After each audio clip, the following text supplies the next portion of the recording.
Next अब हम बात कर रहे हैं अमाइड फंक्शनल ग्रुप की। तो अमाइड फंक्शनल ग्रुप के लिए आपको बताया गया था कि टेम्परेचर बेस्ड मैकेनिज्म रहता है, टेम्परेचर का बहुत इंपॉर्टेंट रोल है। So let's start. सपोज आपके पास ये फंक्शनल ग्रुप दिया गया है, that is amide. So amide को जैसे ही हमने यहाँ पे लिथियम एल्यूमिनियम हाइड्राइड के साथ ट्रीट कराया, तो फर्स्ट स्टेप तो हमारे पास हाइड्राइड का डोनेशन हो सकता है बहुत आसानी से, क्योंकि न्यूक्लियोफिलिक है। वही बात, जैसे हमने यहाँ पे फर्स्ट स्टेप में हाइड्राइड डोनेट कराया, उसके बाद हमारे पास यहाँ पे बनेगा O नेगेटिव, ये रहा hydride and this is NR2।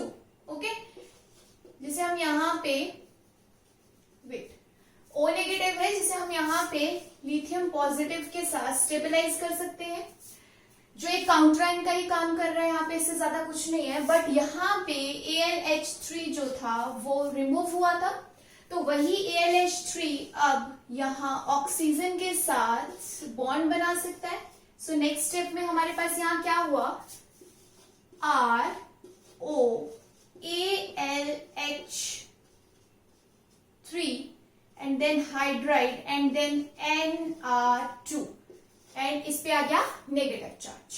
Okay, अब ये एक्टिवेट फॉर्म में है इस वक्त, ये हाइड्राइड डोनेट कर सकता है, बट उतना इलेक्ट्रोफिलिक यहाँ पे सेंटर भी होना चाहिए। तो ये जो आपके पास टेट्राहेड्रल टाइप का इंटरमीडिएट बनता है, इसी इंटरमीडिएट से सारी कहानी चेंज हो जाती है।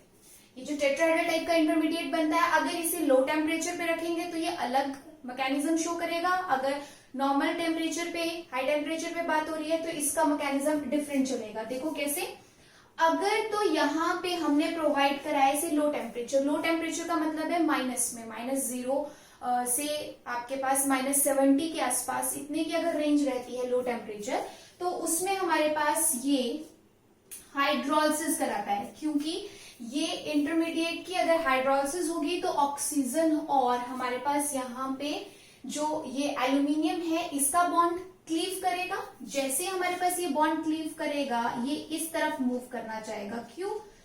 ताकि यहां से ये जो NR2 ग्रुप है ये लीव कर सके, गुड लिविंग ग्रुप है। तो आपके पास यहाँ क्या बन जाएगा, R C double bond O and H। देखिए, जब ये एक्टिवेटेड फॉर्म में है, इट मीन्स एल्यूमिनियम अपने किसी भी एक बॉन्ड से इलेक्ट्रॉन डोनेट कर सकता है। अगर हाइड्राइड की जरूरत होती तो हम हाइड्राइड दिला देते, लेकिन अब इलेक्ट्रोफिलिक कार्बन नहीं है। दैट्स व्हाई जब इसकी हाइड्रोलिसिस की प्रोसेस हुई लो टेम्परेचर पे, तो ये इंटरमीडिएट कुछ इस तरीके से ब्रेक होगा कि यहाँ पे इलेक्ट्रॉन्स मूव करेंगे, तो ये पार्ट भी रिमूव हो जाएगा और ये जो हमारे पास अमीन वाला पार्ट था ये भी रिमूव हो जाएगा और हमें मिल जाएगा यहाँ पे एल्डिहाइड एज मेजर। तो यही बात हुई थी जब हमने फर्स्ट लेक्चर में HGIs की सारी स्टडी करी थी कि अगर अमाइड को लो टेम्परेचर पे लिथियम एल्यूमिनियम हाइड्राइड के साथ रिड्यूस किया जाता है तो वो सिर्फ एल्डिहाइड तक ही रिडक्शन करवाता है। बट इन केस इस इंटरमीडिएट को अगर हम नॉर्मल टेम्परेचर पे या हाई टेम्परेचर पे करवा रहे हैं, ठीक है, हाई टेम्परेचर पे, रूम टेम्परेचर पे, अगर इसकी सिंपल जैसे हम रिडक्शन करवाते हैं वैसे ही यहाँ पे लिथियम एल्यूमिनियम हाइड्राइड के साथ अगर इसकी रिडक्शन हो रही है तो ये कंप्लीट अमीन तक रिड्यूस होता है। तो उस केस में हमारे पास क्या होता है, मैं थोड़ा सा यहाँ पे इसे चेंज करके दोबारा लिखती हूँ ताकि मैकेनिज्म आपको समझ आ जाए। This is AlH3 in negative and here H and NR2। तो उस केस में क्या होता है कि ये इंटरमीडिएट अनस्टेबल होता है और नाइट्रोजन अपने इलेक्ट्रॉन यहाँ डोनेट करता है। तो जैसे डोनेट करेगा ये सारा पार्ट यहाँ से रिमूव आउट हो जाता है। ओके, तो ये क्यों हो पा रहा है, क्योंकि यहाँ पे एलिमिनेशन देखने को मिलती है। तो जैसे ये सारा ग्रुप यहाँ से लीव आउट करेगा, ये हमारे पास बन गया R then H and double bond NR2 और नाइट्रोजन पे कैसे चार्ज, पॉजिटिव चार्ज। जैसे आपके पास कार्बन डबल बॉन्ड O जो यहाँ पे ग्रुप है, इस पे पार्शियल पॉजिटिव और इस पे पार्शियल नेगेटिव रहता है, इलेक्ट्रोफिलिक नेचर है। एग्जैक्टली यहाँ भी इस कार्बन पे पार्शियल पॉजिटिव चार्ज रहेगा। क्यों? क्योंकि नाइट्रोजन की इलेक्ट्रोनेगेटिविटी ज्यादा है और साथ में अब तो पॉजिटिव चार्ज भी आ चुका है, इमीडियम आयन टाइप की आपके पास यहाँ पे कंडीशन आ चुकी है, यानी बहुत इजीली रिडक्शन हो सकती है। सो इसे H नेगेटिव दिया जाएगा और रिडक्शन करवाई जाएगी कंप्लीट, जिससे आपको यहाँ पे मिल जाएगी अमीन एज मेजर प्रोडक्ट, अमीन और अमाइन। सो यही बात हुई थी अमाइड के केस में कि अगर टेम्परेचर चेंज किया जाएगा तो प्रोडक्ट भी चेंज होगा, मैकेनिज्म भी चेंज होगा, और ये सारी कहानी इस टेट्राहेड्रल इंटरमीडिएट के साथ ही जुड़ी हुई है। यानी स्टार्ट तो कंप्लीट इंटरमीडिएट तक सेम हो रहा है, बट अगर आगे टेम्परेचर और कंडीशन डिफरेंट की जाती है तो आपके पास प्रोडक्ट भी डिफरेंट बनेगा। सो एक बार रिवाइज कर लेते हैं कि क्या हुआ। जब अमाइड दिया गया था तो फर्स्ट स्टेप में तो सिंपल हाइड्राइड वैसे ही डोनेट किया गया, लेकिन उसके बाद जब एल्यूमिनियम के साथ इसने बॉन्ड बनाया, क्योंकि AlH3 था, न्यूट्रल फॉर्म में था, तो बॉन्ड बन सकता था। जैसे ही बॉन्ड बना, ये हमारे पास एक इंटरमीडिएट बन के आया, टेट्राहेड्रल इंटरमीडिएट बन के आया। अगर इसे हमने लो टेम्परेचर दिया था, जिसमें लो टेम्परेचर में बात कर रही हूँ 0 से -70 डिग्री के आसपास अगर टेम्परेचर रहता है इतना लो, तो ये फ्रीज हो जाता है, तो इसमें ज्यादा एलिमिनेशन देखने को नहीं मिलती, सिंपल हाइड्रोलिसिस होती है और आपके पास यहाँ पे जो NR2 पार्ट है वो लीव करता है और एल्डिहाइड बन जाता है as major product.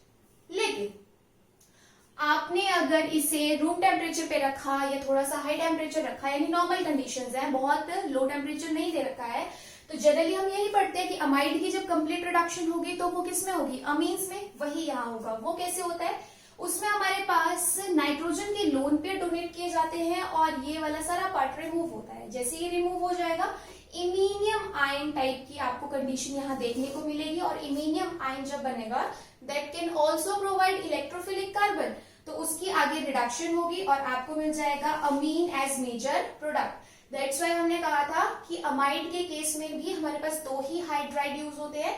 First hydride जो आपने बिल्कुल फर्स्ट स्टेप में दिया था ये रहा, और सेकेंड आपने ये अभी जो प्रोवाइड करवाया। That's why lithium aluminum hydride can reduce amide into amine at room temperature or high temperature, but it can also give aldehyde as major product if temperature which is provided low. Okay, 0 से -70 degree के आसपास का temperature generally देखने को मिलता है अगर आप एल्डिहाइड चाहते हैं from amide with the help of lithium aluminium hydride. तो ओके, तो ये तो बात होगी हमारे पास फंक्शनल ग्रुप्स की। दैट इज हमने एस्टर की बात कर ली, हमने कार्बोक्सिलिक एसिड की बात कर ली, हमने अमाइड की बात कर ली। अब नेक्स्ट हम बात करेंगे जो एक्टिवेटेड ट्रिपल बॉन्ड्स के लिए हमने कहा था कि जो सिंपल डबल बॉन्ड और ट्रिपल बॉन्ड्स होते हैं उस पे लिथियम एल्यूमिनियम हाइड्राइड रिडक्शन नहीं करता। उसकी वजह और क्यों एक्टिवेटेड ट्रिपल बॉन्ड पे करता है वो हम यहाँ पे स्टडी करते हैं। ओके,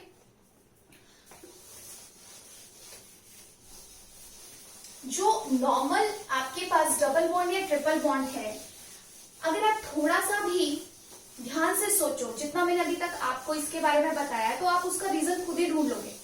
ठीक है, और मैं रिलेट करवाती हूँ कि वो कैसे किया जाएगा। देखो, आपके पास कोई भी सिंपल डबल बॉन्ड दिया है, ओके, ओलेफिन सिस्टम है। ओलेफिन सिस्टम क्या होता है, पाई इलेक्ट्रॉन्स है, यानी electronically rich, right. Electronically rich species है, so it can act as nucleophile. Okay, अगर आपके पास लिथियम एल्यूमिनियम हाइड्राइड दे दिया गया तो उसका नेचर कैसा है, न्यूक्लियोफिलिक, क्योंकि वो भी इलेक्ट्रॉनिकली रिच है, इस वक्त ऑक्टेट कंप्लीट है, इलेक्ट्रॉन्स दे सकता है। तो आप खुद सोचिए, यहाँ पे अगर आपके पास रिएजेंट का नेचर न्यूक्लियोफिलिक है, सबस्ट्रेट का नेचर न्यूक्लियोफिलिक है, तो क्या इनकी रिएक्शन होगी? नेवर। कैसे होगी, बताया था, एक इलेक्ट्रोफाइल को न्यूक्लियोफाइल चाहिए रिएक्शन में प्रोसीड करने के लिए। न्यूक्लियोफाइल के बीच में नहीं होगी, इलेक्ट्रोफाइल के बीच में नहीं होगी। इलेक्ट्रोफाइल एक्सेप्ट कर सकता है, न्यूक्लियोफाइल डोनेट कर सकता है इलेक्ट्रॉन्स को। दैट्स व्हाई आपके पास जो simple double bond triple bond है जिनमें पाई इलेक्ट्रॉन्स हैं, दे आर इलेक्ट्रॉनिकली रिच, वो लिथियम एल्यूमिनियम हाइड्राइड के साथ रिएक्ट नहीं करते। और बिल्कुल वजह क्लियर है कि एक का नेचर भी न्यूक्लियोफिलिक, दूसरे का नेचर भी न्यूक्लियोफिलिक, दोनों इलेक्ट्रॉनिकली रिच स्पीशीज एक दूसरे को रिपेल करेंगी, उनके बीच में रिएक्शन कभी भी नहीं होगी। दैट्स व्हाई हमने कहा था कि सिंपल डबल बॉन्ड और ट्रिपल बॉन्ड्स को लिथियम एल्यूमिनियम हाइड्राइड रिड्यूस नहीं करता। और अब किसे रिड्यूस करता है वो हम यहाँ पे देखते हैं, एक्टिवेटेड ट्रिपल बॉन्ड की बात करी थी हमने, जिसमें हमने एग्जांपल दिया था प्रोपार्जिलिक एल्कोहल का। तो उसी के मैकेनिज्म के लिए थोड़ा सा हम देख लेते हैं, क्योंकि मैकेनिज्म इंपॉर्टेंट है उसका। जहां पे तो आपको डायरेक्ट याद रखना है वहां पे कोई दिक्कत नहीं, लेकिन मैंने स्पेशली मेंशन किया था कि ट्रांस एल्कीन बनती है, तो वो किस तरीके से बनेगी वो हम चेक कर लेते हैं। सपोज ये है आपके पास प्रोपार्जिलिक एल्कोहल का एक एग्जाम्पल। आपके पास एलाइलिक एल्कोहल होता है, डबल बॉन्ड है, जैसे उसकी नेक्स्ट पोजीशन अल्फा पे अगर रहता है तो आप उसको क्या कहते हो, एलाइलिक एल्कोहल। तो यहां पे आपके पास जो ये ट्रिपल बॉन्ड है, अगर मैं इसके सारे कार्बन्स को यहाँ पे स्टडी करूं तो कुछ बच्चों को दिक्कत होती है कि ये कितने कार्बन है, तो मैं यहाँ लिख रही हूं, ठीक है। अगर ये फर्स्ट है, अभी आर ग्रुप को हमने नहीं माना है, ये कार्बन वाला भी हो सकता है, नहीं भी हो सकता है, इसे डिफरेंट रखो। ये सेकंड है, ये थर्ड है, और ये आपके पास फोर्थ है। तो यहाँ पे इस वक्त 4 कार्बन प्रेजेंट है, और हमारे पास ये जो ट्रिपल बॉन्ड है ये सेंटर है, रिएक्टिव सेंटर है। तो इसकी वजह आप खुद देखिए, ट्रिपल बॉन्ड में कार्बन की हाइब्रिडाइजेशन होती है sp, तो s कैरेक्टर ज्यादा होता है, यानी इलेक्ट्रॉन एक्सेप्ट करने की पावर ज्यादा होती है। दूसरी बात, ऑक्सीजन यहाँ पे साथ में है, तो ये ऑक्सीजन अपने लोन पे डोनेट तो कर नहीं सकता यहाँ पे, क्योंकि एक sp3 हाइब्रिडाइज्ड कार्बन आ रहा है, इट मीन्स कॉन्जुगेशन में तो है नहीं, कॉन्जुगेशन में नहीं है तो इसका -I काम करेगा। दैट्स व्हाई ये वाला जो ट्रिपल बॉन्ड है ये अब थोड़ा सा इलेक्ट्रॉनिकली डेफिशिएंट है rather than simple double bond, इसलिए हमने इसको एक्टिवेटेड ट्रिपल बॉन्ड का नाम दिया है। और अगर इसमें किसी भी तरीके से इलेक्ट्रॉन्स की अगर कमी हो रही है तो लिथियम एल्यूमिनियम हाइड्राइड अप्रोच कर सकता है, क्योंकि उसे तो यही चाहिए कि इलेक्ट्रॉनिकली डेफिशिएंट स्पीशीज हो। दैट्स व्हाई ये प्रोपार्जिलिक एल्कोहल पे काम करेगा। लेकिन लिथियम एल्यूमिनियम हाइड्राइड आप जैसे ही इस सबस्ट्रेट में प्रोवाइड कराएंगे, यहां भी तो एसिडिक प्रोटॉन प्रेजेंट है, और अगर यहाँ एसिडिक प्रोटॉन प्रेजेंट है तो यहां से H पॉजिटिव, यहां से H नेगेटिव। फर्स्ट स्टेप क्या होगा, हाइड्रोजन का रिमूवल, हाइड्रोजन गैस रिमूव होगी यहाँ पे भी। तो मैकेनिज्म की बात मैं इसीलिए कर रही हूँ ताकि आपको पता रहे कि जो हमने बिल्कुल फर्स्ट लेक्चर में कहा था कि एसिडिक प्रोटॉन वाली हमें सॉल्वेंट या स्पीशीज नहीं चाहिए, तो वो इस वजह से नहीं चाहिए। लेकिन यहाँ पे अच्छी बात क्या है कि एक्टिवेशन फिर भी हो जाती है, इसलिए रिएक्शन प्रोसीड कर जाती है। तो ये बन गया हमारे पास O नेगेटिव, लेकिन फिर वही बात है कि यहाँ से AlH3 हमारे पास रिमूव हुआ होगा, तो ये O नेगेटिव जो है ये खुद को फिर इस AlH3 के साथ बॉन्ड बना के स्टेबलाइज कर सकता है और एल्यूमिनियम को एक्टिवेट भी कर सकता है, ताकि ये अपना हाइड्राइड इजीली डोनेट कर सके। ओके, चलो, ऑक्सीजन की यहाँ पे स्टेबलाइजेशन भी होगी और जो AlH3 था वो हमारे पास यहाँ पे एक्टिवेट भी हो गया।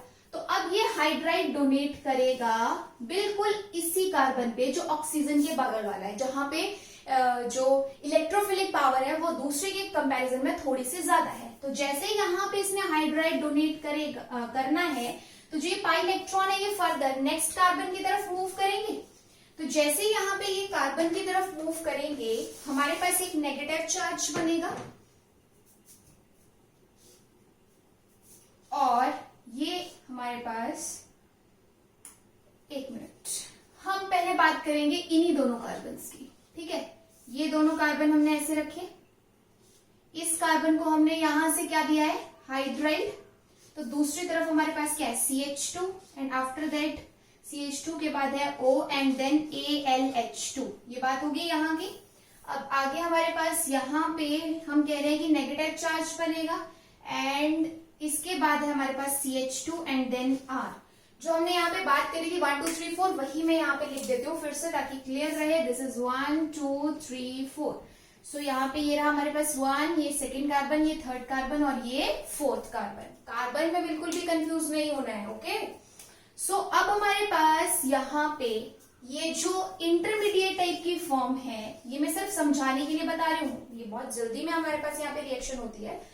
तो हमारे पास ये जो नेगेटिव चार्ज है, इस तरफ ये आपके पास R ग्रुप, इस तरफ भी ये हमारे पास R ग्रुप एक तरीके से है, ये CH2OH।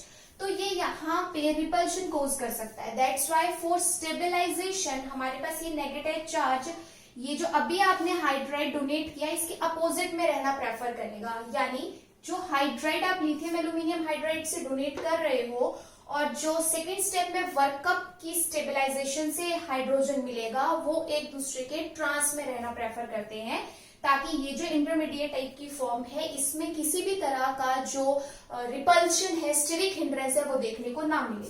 और अब हमारे पास यहाँ पे वर्कअप की प्रोसेस होगी। चलो पहले मैं इसे स्टेबलाइज्ड फॉर्म में लिखती हूँ, R then CH2 double bond this hydride and CH2OAlH2 and here this negative charge, okay, and after that workup अगर मैं यहाँ पे वाटर की जगह ड्यूटेरेटेड ले लेती हूँ, ओके, ड्यूटेरेटेड वाटर लेती हूँ तो मेरे पास ड्यूटेरियम आएगा। अगर मैं H2O लेती हूँ तो H+ मिलेगा। तो ये मैंने सिर्फ इसलिए किया ताकि आपको क्लैरिटी रहे कि कौन सा हाइड्राइड से आया है और कौन सा वर्कअप से आया है। तो ये मेरे पास है यहाँ पे R and after that CH2, R CH2 then double bond this hydrogen, here CH2OLAH2 and here deuterium। तो अगर सिंपली तुम्हें याद रखना है FGI में कि प्रोपार्जिलिक अल्कोहल में जो ट्रिपल बॉन्ड होगा वो ट्रांस एल्कीन में कन्वर्ट होगा तो क्लियर है। बट इन केस आपके पास जो क्वेश्चन है पेपर जब आपके एग्जाम में आया तो उसमें 4 ऑप्शन उन्होंने बनाए ऐसे थे कि एक में ड्यूटेरियम इस कार्बन पे ऐड किया है, एक में ड्यूटेरियम इस कार्बन पे ऐड किया है, लिथियम एल्यूमिनियम हाइड्राइड के साथ सपोज ड्यूटेरेटेड वाटर दिया है तो या सिस बनाए हैं या ट्रांस बनाए हैं। तो उस केस में आपके पास सिर्फ इतना सा नॉलेज काम नहीं आएगा कि एक्टिवेटेड ट्रिपल बॉन्ड को ट्रांस एल्कीन में कन्वर्ट करना है, फिर आपका क्वेश्चन रुक जाएगा। दैट्स व्हाई इसमें मैकेनिज्म का पता होना जरूरी है। और अगर इतना मैकेनिज्म भी आपको थोड़ा मतलब भूल जाए या कुछ भी है तो एक शॉर्ट ट्रिक बस इतना याद रख लो कि जो हमारे पास ये CH2OH ये वाला जो अल्कोहल वाला पार्ट है बिल्कुल उसके बगल वाले कार्बन पे ही हाइड्राइड आएगा लिथियम एल्यूमिनियम हाइड्राइड से। अगर हाइड्राइड है तो हाइड्राइड, अगर इसमें भी उसने ड्यूटेरियम रख दिया है हाइड्रोजन को रिप्लेस करके तो ड्यूटेरियम, यानी जो भी रिड्यूसिंग रिएजेंट दिया है हमारे पास लिथियम एल्यूमिनियम हाइड्राइड तो CH2OH के बिल्कुल जो साथ वाला कार्बन है हमेशा उसी पे हाइड्राइड डोनेट किया जाएगा। तो ऑब्वियस सी बात है कि अगर उस पे हाइड्राइड आएगा रिएजेंट से तो जो नेक्स्ट कार्बन होगा उसमें वर्कअप की प्रोसेस से सॉल्वेंट से दिया जाएगा, चाहे वो हाइड्राइड है चाहे ड्यूटेरेटेड वाटर है। दैट्स व्हाई आपके पास यहाँ पे ये बन गई trans alkene as major product. तो यही बात करी थी हमने कि जो एक्टिवेटेड ट्रिपल बॉन्ड है वो ट्रांस एल्कीन में कन्वर्ट होता है and this is the mechanism with the help of lithium aluminium hydride. Okay, ध्यान से समझ लीजिएगा, ये चीज इंपॉर्टेंट है। और आपको यहाँ पे एक्सप्लेन भी किया गया कि इस पे क्यों हमने रिएक्शन कराई, इसे क्यों एक्टिवेटेड कहा, जो सिंपल डबल बॉन्ड या ट्रिपल बॉन्ड है उन पे रिएक्शन क्यों नहीं हुई या फिर उन्हें हमने एक्टिवेटेड क्यों नहीं कहा। ऑलराइट,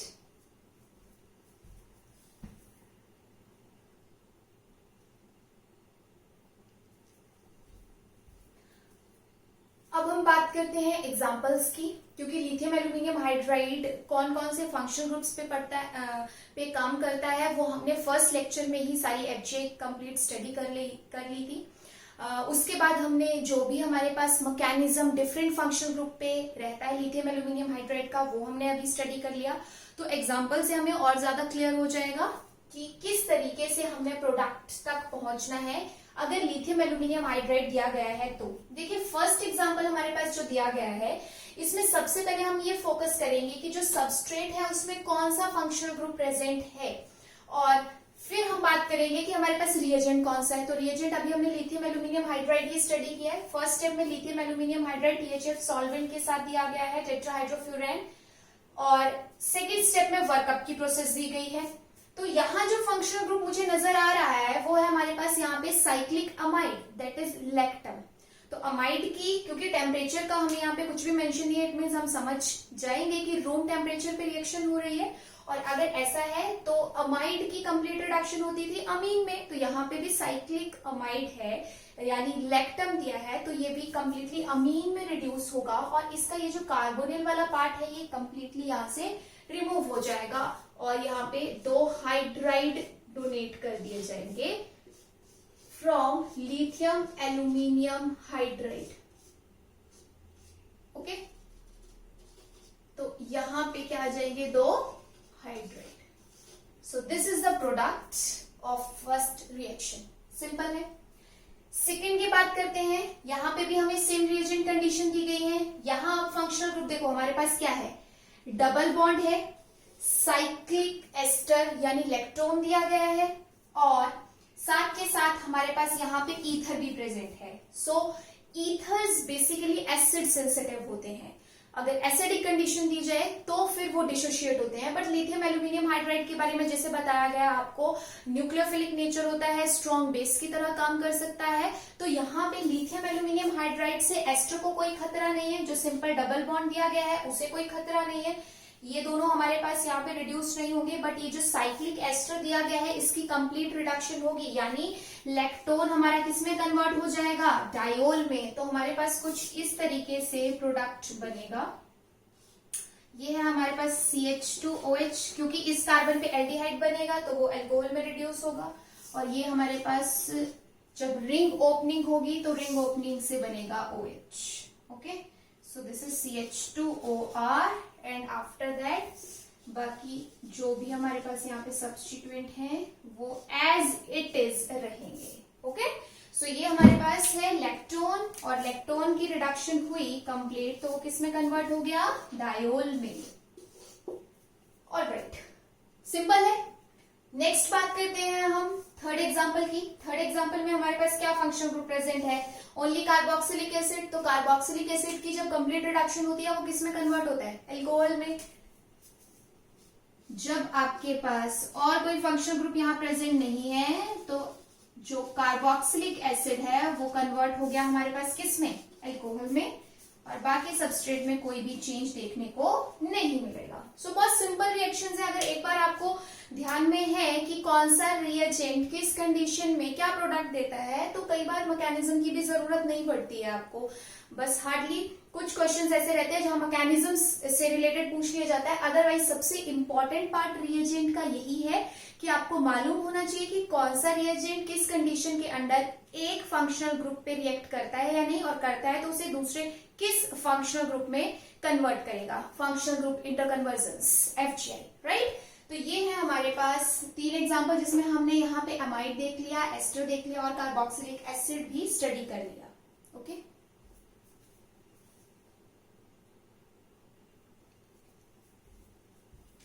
नेक्स्ट एग्जांपल देखते हैं।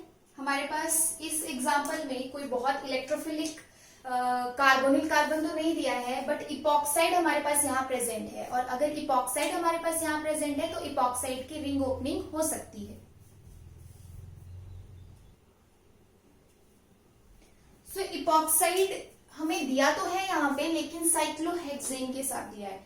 तो साइक्लोहेक्सेन के केस में हमें एक और चीज का ध्यान रखना है कि स्टेबल कंफर्मेशन जरूर ड्रॉ करनी होती है। इसकी जो साइक्लोहेक्सेन होती है उसकी मैक्सिमम रिएक्शंस हमारी चेयर फॉर्म के साथ ही कंप्लीट होती है।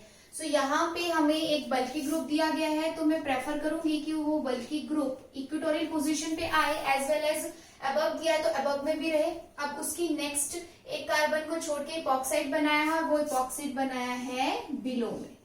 तो मैंने यहाँ पे ये बना दी इसकी स्टेबल कंफर्मेशन। अब इपॉक्साइड की रिंग ओपनिंग होगी। जनरली अगर हमारे पास सिंपल इपॉक्साइड दिया होता एलिफेटिक टाइप के सिस्टम में तो हम उसमें क्या करते हैं कि जो लेस हिंडर्ड साइड है वहां से रिंग ओपनिंग कराते हैं। जैसे आपको बताया गया था कि अगर अनसिमेट्रिकल इपॉक्साइड है जैसे इस टाइप का आपके पास, तो यहाँ पे सब्स्टिट्यूशन है, यहाँ पे नहीं है, तो हाइड्राइड जो है वो इस कार्बन से डोनेट करा के रिंग ओपनिंग होगी। और जो आपके पास हाइड्राइड है और जो अल्कोहल है वो ट्रांस नजर आएंगे प्रोडक्ट में, क्योंकि SN2 मैकेनिज्म से काम होता है। ये हमने डिस्कस किया था पहले।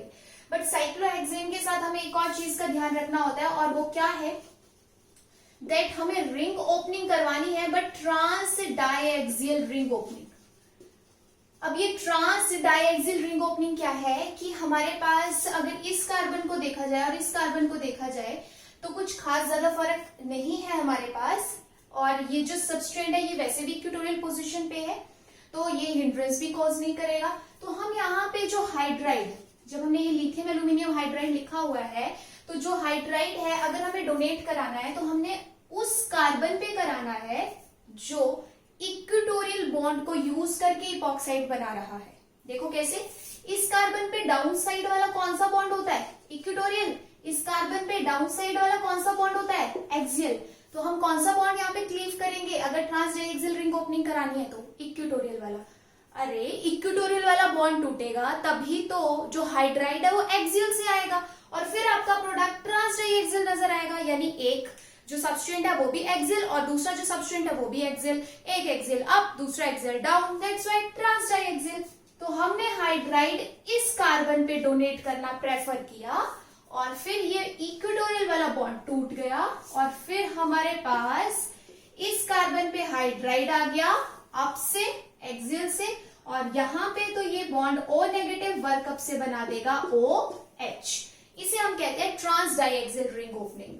तो इपॉक्साइड पे लिथियम एल्यूमिनियम हाइड्राइड काम करता है, उसकी रिंग ओपनिंग कराता है। अगर सिंपल है तो हम चूज करते हैं लेस हिंडर्ड साइड से। अगर साइक्लोहेक्सेन के साथ दिया है तो उसकी स्टेबल कन्फर्मेशन बना के ट्रांस डाइएक्सियल रिंग ओपनिंग को प्रेफरेंस दी जाती है। अब ये हाइड्राइड और OH आपस में ट्रांस है क्योंकि है तो ये एक्सियल बट अप एक्सियल, है तो ये भी axial but down axial, that's why trans diaxial. Okay, epoxide की बात हो गई। कौन सा मैकेनिज्म फॉलो किया हमने इसमें? SN2 biomolecular nucleophilic substitution. Next example की बात करते हैं, फिफ्थ एग्जांपल को देख के लगेगा कि ये कौन सा फंक्शनल ग्रुप है, ये तो हमने पढ़ा ही नहीं, ठीक है। लेकिन अगर थोड़ा सा भी प्यार से देखोगे ना इसे तो तुम्हें खुद समझ आएगा कि भैया ये तो टोसाइल ग्रुप है। जो तुम्हें बताया गया था कि एल्काइल हैलाइड्स और टोसाइलेट्स के केस में भी लिथियम एल्यूमिनियम हाइड्राइड रिएक्ट करता है, SN2 मैकेनिज्म से हाइड्राइड डोनेट करता है और गुड लिविंग ग्रुप की फॉर्म में इन्हें यहाँ से रिमूव आउट करता है। तो ये टोसाइलेट ग्रुप कैसे होगा? देखो ये हाइड्राइड है, इस वक्त इस सल्फर पे यहाँ पे भी ऑक्सीजन, यहाँ पे भी ऑक्सीजन, यानी सबसे ज्यादा इलेक्ट्रोफिलिक सेंटर इस वक्त यही नजर आ रहा है। तो ये हमारे पास सल्फर पे अगर अटैक करता है तब तो ये हमारे पास बनेगा यहाँ पे O नेगेटिव की फॉर्म में। लेकिन इसके अलावा अगर आप चाहो कि सिर्फ टोसाइल को रिमूव करना है तो इतना बढ़िया लिविंग ग्रुप नहीं होगा वो। लेकिन आप अगर यहाँ पे बात करो कि आप OTS को रिमूव करते हो तो फिर वो बढ़िया लिविंग ग्रुप होगा। दैट्स व्हाई ये हाइड्राइड यहाँ पे इस कार्बन पे अटैक करा के ये सारा का सारा ग्रुप रिमूव कराया जाएगा। यानी यहाँ पे किसका रिमूवल होगा? OTS ग्रुप का। जनरली अल्कोहल को प्रोटेक्ट भी किया जाता है टोसाइलेट के साथ। तो जब अल्कोहल को प्रोटेक्ट किया जाएगा तो बनता है OTS। और ये हम क्यों करवाते हैं? Because OH is very bad leaving group. OH leave करने के लिए बहुत बेकार है, तो वो लिविंग ग्रुप का काम बढ़िया से नहीं करता। बट अगर उसे आप टोसाइलेट्स के साथ इस तरीके से एक्टिवेट करा दो या फिर यहाँ पे प्रोटेक्शन जिसे हम कहते हैं, अगर अल्कोहल के टोसाइलेट के साथ करा दो तो वो बन जाता है OTS। तो अगर मैं इसे आपको दिखाऊं तो ये एक्चुअली हमारे पास कुछ नहीं है, यहाँ पे ये OTS ग्रुप दिया है। तो अगर आपको यहाँ पे हेलाइड प्रेजेंट होता, एल्काइल हेलाइड होता, तब भी आप हाइड्राइड डोनेट करके उसे रिमूव कराते। तो वही चीज यहाँ हमने कराई, ये OTS था, हमने यहाँ पे हाइड्राइड दिया और OTS को रिमूव कर दिया। ओके, तो यही हमारे पास इसका प्रोडक्ट बनेगा। OTS ग्रुप रिमूव हो गया और यहाँ पे आ जाएगा simple hydride through SN2 mechanism. यानी सिंपल जैसे आप सब्स्टिट्यूशन कराते हो, अगर एक आपके पास गुड लिविंग प्रेजेंट है तो हाइड्राइड आपने यहाँ पे दिया एज न्यूक्लियोफाइल और वो लिविंग ग्रुप सारा का सारा यहाँ से क्या हो जाएगा? Remove out. तो ये केस हो गया हमारे पास जो हमने बात करी थी कि एल्काइल हैलाइड्स और टोसाइलेट्स के केस में भी लिथियम एल्यूमिनियम हाइड्राइड काम करता है। इसके अलावा बस एक और एग्जांपल है जो मैं यहाँ पे डिस्कस करना चाहती हूँ कि सिंपल डबल बॉन्ड पे तो काम नहीं करता है, एक्टिवेटेड ट्रिपल बॉन्ड पे करता है। लेकिन मैंने ये भी लिखवाया था कि अगर आपके पास alpha beta unsaturated carbonyl system दिया है तो उस पे भी रिएक्शन होती है। और उसके लिए सबसे इंपॉर्टेंट कंसेप्ट हमारे पास है टेम्परेचर। टेम्परेचर बेस्ड कंडीशन हमें देखनी पड़ती है। तो अगर alpha beta unsaturated carbonyl system दिया है तो ऐसा क्या हुआ? लिथियम एल्यूमिनियम हाइड्राइड आप पढ़ चुके हो कंप्लीट। खुद सोचो कि ऐसा क्या हुआ कि टेम्परेचर के साथ डबल बॉन्ड भी रिड्यूस हो जाएगा, इलेक्ट्रॉन्स की यहाँ पे कमी देखने को मिली। क्यों? क्योंकि कार्बोनिल सिस्टम साथ में रहेगा तो ये डबल बॉन्ड रेजोनेंस में है या नहीं, और अगर इसके पाई इलेक्ट्रॉन्स यहाँ पे कम हो रहे हैं, इलेक्ट्रॉन की डेफिशिएंसी मिल रही है, तो लिथियम एल्यूमिनियम हाइड्राइड इसे अच्छे से अप्रोच कर सकता है। बिल्कुल सिंपल बात है, कोई भी यहाँ पे एक्सेप्शन नहीं है। इसका नेचर न्यूक्लियोफिलिक है तो इसे चाहिए कि सामने इलेक्ट्रोफिलिक हो, और अगर इलेक्ट्रॉन विड्रॉइंग ग्रुप साथ में रहेगा, रेजोनेंस साथ में रहेगी, तो ये डबल बॉन्ड इलेक्ट्रॉन डेफिशिएंट हो सकता है, जिसके लिए हमारे पास टेम्परेचर बहुत अच्छा यहाँ पे फैक्टर रहेगा। तो जब alpha beta unsaturated carbonyl system दिया है तो कार्बोनिल से तो अल्कोहल बनेगा ही बनेगा, बट डबल बॉन्ड भी रिड्यूस होगा अगर आपके पास टेम्परेचर ज्यादा दिया गया है, तो रूम टेम्परेचर से हाई। तो इस वक्त मेरे पास ये डबल बॉन्ड भी रिड्यूस हो गया, क्योंकि 35 डिग्री सेल्सियस दिया गया था, डबल बॉन्ड भी रिड्यूस हो गया, और साथ में हमारे पास यहाँ पे जो कार्बोनिल सिस्टम था वो भी रिड्यूस हो गया, यानी 1/4 एडिशन देखने को मिल रही है अगर टेम्परेचर हाई है तो। बट अगर आपके पास टेम्परेचर लो दिया गया है तो उसमें सिर्फ और सिर्फ ये जो कार्बोनिल सिस्टम है यही रिड्यूस होगा, ओनली 1/2 एडिशन होगी। जो डबल बॉन्ड है उसे कोई भी फर्क नहीं पड़ेगा, यानी इस केस में आपको मिल जाएगा allylic alcohol as major product. तो ये हमारे पास एक इंपॉर्टेंट चीज रहती थी कि alpha beta unsaturated carbonyl system में अगर हाई टेम्परेचर है तो डबल बॉन्ड और कार्बोनिल सिस्टम दोनों रिड्यूस होंगे, 1/4 एडिशन का प्रोडक्ट मिलेगा। लेकिन लो टेम्परेचर दिया गया है अगर इस तरीके के सबस्ट्रेट में तो 1/4 एडिशन नहीं होगी, डबल बॉन्ड को कोई फर्क नहीं पड़ेगा, बट जो आपके पास कार्बोनिल सिस्टम है उसकी रिडक्शन होगी और वो किस में कन्वर्ट हो जाएगा, एलाइलिक अल्कोहल में। तो हमारे पास लिथियम एल्यूमिनियम हाइड्राइड के जितने भी FGI थे, इंपॉर्टेंट मैकेनिज्म थे जो अलग अलग तरीके से काम कर रहे थे, और उसके साथ एग्जाम्पल्स में कैसे हम उस रिएजेंट को इम्प्लीमेंट कर रहे हैं, यानी उसकी एप्लीकेशंस क्या है, वो सारा हमने यहाँ पे स्टडी कर लिया है। So this is all about lithium aluminium hydride, जो आपके एग्जाम के पॉइंट ऑफ व्यू से इम्पॉर्टेंट था, जो हमने यहाँ पे स्टडी किया है। सो अब इसके बाद लिथियम एल्यूमिनियम हाइड्राइड जो कीमो सिलेक्टिव रिएजेंट नहीं माना जाता है, यानी हमारे पास और रिएजेंट्स भी आएंगे जो किसी एक फंक्शनल ग्रुप के लिए ज्यादा प्रेफरेंस दिखाते हैं। सपोज आपके पास यहाँ कोई एक ऐसा एग्जांपल होता है जिसमें एस्टर होता है, अमाइड होता, तो लिथियम एल्यूमिनियम हाइड्राइड सबको ही रिड्यूस करेगा, तो उसकी कीमो सिलेक्टिविटी बढ़िया नहीं है। तो आगे अब हम और भी डेरिवेटिव पढ़ेंगे लिथियम एल्यूमिनियम हाइड्राइड के जो सिलेक्टिविटी शो करते हैं, जो ये रिएजेंट नहीं कर पाया वो उसके डेरिवेटिव्स करेंगे, जो हम नेक्स्ट लेक्चर में पढ़ेंगे। Okay, thank you.